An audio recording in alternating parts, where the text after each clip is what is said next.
Hello, everyone, and welcome to AP US History for Winners with your teacher, Mr. Johnson. Last time we talked about the transatlantic trade, and today we are talking about interactions between American Indians and Europeans. So, if you are ready, let's begin. The first thing to know is that European, colonial, and native interests often varied from each other's. We're going to go through a bunch of examples here. Some of these we've already talked about, but these are a bunch of examples of how their interests often were not the same or were allied with different groups than others. Okay. So, first is the Spanish War on the Aztecs in the early 1500s. We've talked about this before. One idea here is that conquered tribes, so tribes that were conquered by the Aztecs, allied with the Spanish initially to try to conquer the Aztecs. But then the tribes that allied with the Spanish, after the Spanish took over the Aztecs, became conquered themselves. Okay. Second example, the Anglo-Powhatan Wars from 1610 to 1646. And this was a series of wars between the Powhatan natives and the English colonists in Virginia.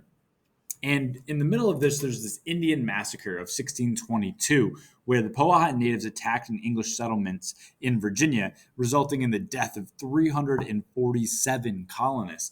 And this caused a lot of colonists to hate and dislike the Powhatan group, which then fueled the wars even more. And eventually, the Virginian colonists won out, and this led to a decline in the Powhatan Confederacy.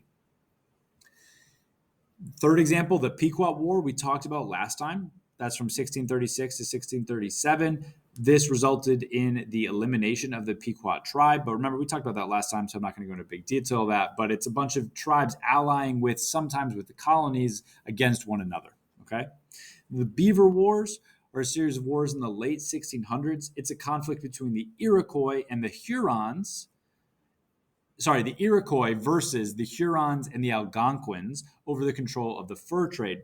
And the Dutch and the British sided with the Iroquois, and the French sided with the Hurons and the Algonquins. It's not important for you to remember each side here, but what I want you to know is what is written down, right? This shows how natives are competing for their own interests and sometimes allying with Europeans who are themselves competing for their own interests, right? So it's not like it's Native American versus European. It's a bunch of complex interests all at play at the same time.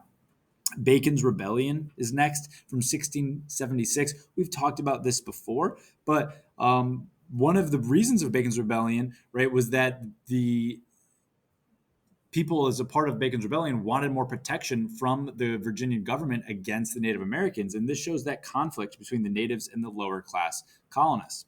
And then last year is King William's War, also called Queen Anne's War, also called King George's War. Same war, 1689 to 1748. And this is also called, for my AP Euro people, the War of Spanish Secession, or the War of Austrian Secession, or the War of the League of Augsburg. It's all talking about the same thing. Sorry to overwhelm you. But the idea here is that this is the conflict between European powers over land, and for sake of our class, over land in the New World. Okay. And there are Native American groups on all different sides of this conflict. And the main idea is what's written here, right? The natives had to figure out which countries were the biggest cause for concern and who to ally with and who to fight against. And that's the main idea, right? So, of this whole slide, it's not important for you to remember each specific one of these. Maybe have one of these wars memorized for yourself so that you can use this as an example for any writing that you need to do. But knowing that European colonial native interests are different, they're varied, and it's a complex situation. It's not one side versus the other. Now we're going to break down two specific ones that you should know more about because they'll come up on exams. So first is a British conflict. Okay, it's called Metacom's War from 1675 to 1678. And this is a conflict between the New England colonies and the Wampanoag. And the Wampanoag were originally from like eastern Massachusetts and Rhode Island, kind of like the Cape Cod area. And I'll tell you a little story, but what's written is really what's important. So Metacom, who's also called King Philip, so sometimes you'll hear this called King Philip's War, but Metacom was the leader of the Wampanoag Indians. And he wanted to live in harmony with the colonists in New England. He wanted to get along and live in harmony. But there was a lot of encroachment by the colonists onto the Indian land, and that led to many issues. In 1675, 3 Wampanoags were hung in Plymouth, and that's kind of started this war. And initially, Metacom's side is successful. But then the Iroquois Indians start to give aid to the colonists against the Wampanoags. All right. And 1678 is when the war ends. Eventually, the colonists win out. Metacom is captured and killed, and a lot of Native Americans are sold into slavery. So that's kind of the story of it if you're interested. But the important thing here is significance of the war. And this is really important to know. So I would star this one.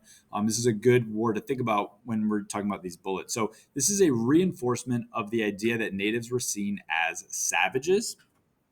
And this is going to lead to a decrease in Native American resistance in New England because of the it's the kind of like the beginning of the end for this group, and then for also the kind of the hope of many Native groups that they could fight back against the colonists. So those significant bullets, that's kind of the really important thing to take away from this. And then the last bullet here is also really important to know. Land is really the main issue here, especially when we're talking about the British colonies. So we got to underline and bold the idea of land. And that is what the British colonies really desire in the colonists. They want more and more land. And when they encroach on native land, as we see in Metacom's war, it causes conflict. All right, the last thing to talk about today is the Pueblo Revolt from 1680. This is a conflict between Spain and the Pueblos. I've kind of previewed this last lesson, but we're going to talk more about it today because it's very important. So the Pueblos are natives living along the Rio Grande region of the southwestern United States. The Spanish had established Santa Fe in 1610, and they had ruled the Pueblos harshly. So there was about 2,000 Spanish ruling 30,000 Pueblos. And so there's going to eventually be a revolt. And the causes of that revolt are that the Spanish priests and the government suppressed native practices that were inconsistent with Christianity. So if the natives were not being Christian, then the Spanish priests were just kind of suppressing them. And then Spain demanded tribute and land from the Native Americans. And this caused a number of conflicts, and it caused a revolt. Okay. And so in the revolt, Pope, who is the Native American religious leader, was killed. I'm sorry. Pope killed hundreds of Spanish and forced the Spanish to flee. So make sure you got that because I misspoke, right? Pope, the Native American religious leader, kills hundreds of Spanish people, and his group kills hundreds of Spanish people and forces the Spanish to flee the colony for about 12 years. Spain doesn't regain control until 1692 when they come back. And when they come back, though, and they do take back over, this is really important, this last bullet, the significance of the revolt, because when Spain comes back, they actually become more accommodating to the natives. They have more religious tolerance, and they allow the natives to practice more of their own religion in hopes of avoiding a future revolt. So this is an example of a revolt by the natives that is initially successful, but when it ends, it actually ends in the Spanish being more accommodating. So we can see the differences between how the English and the native interactions went and how the Spanish and the natives interactions went. Okay, that is it for our notes on interactions between American Indians and Europeans. Make sure you're able to answer these big idea questions. Number 1, in general, describe the source of conflict between natives and Europeans. Number 2, describe the causes and effects of Metacom's War, also called King Philip's War. And number 3, describe the causes and effects of the Pueblo Revolt. Thank you so much for watching. I will see you next time.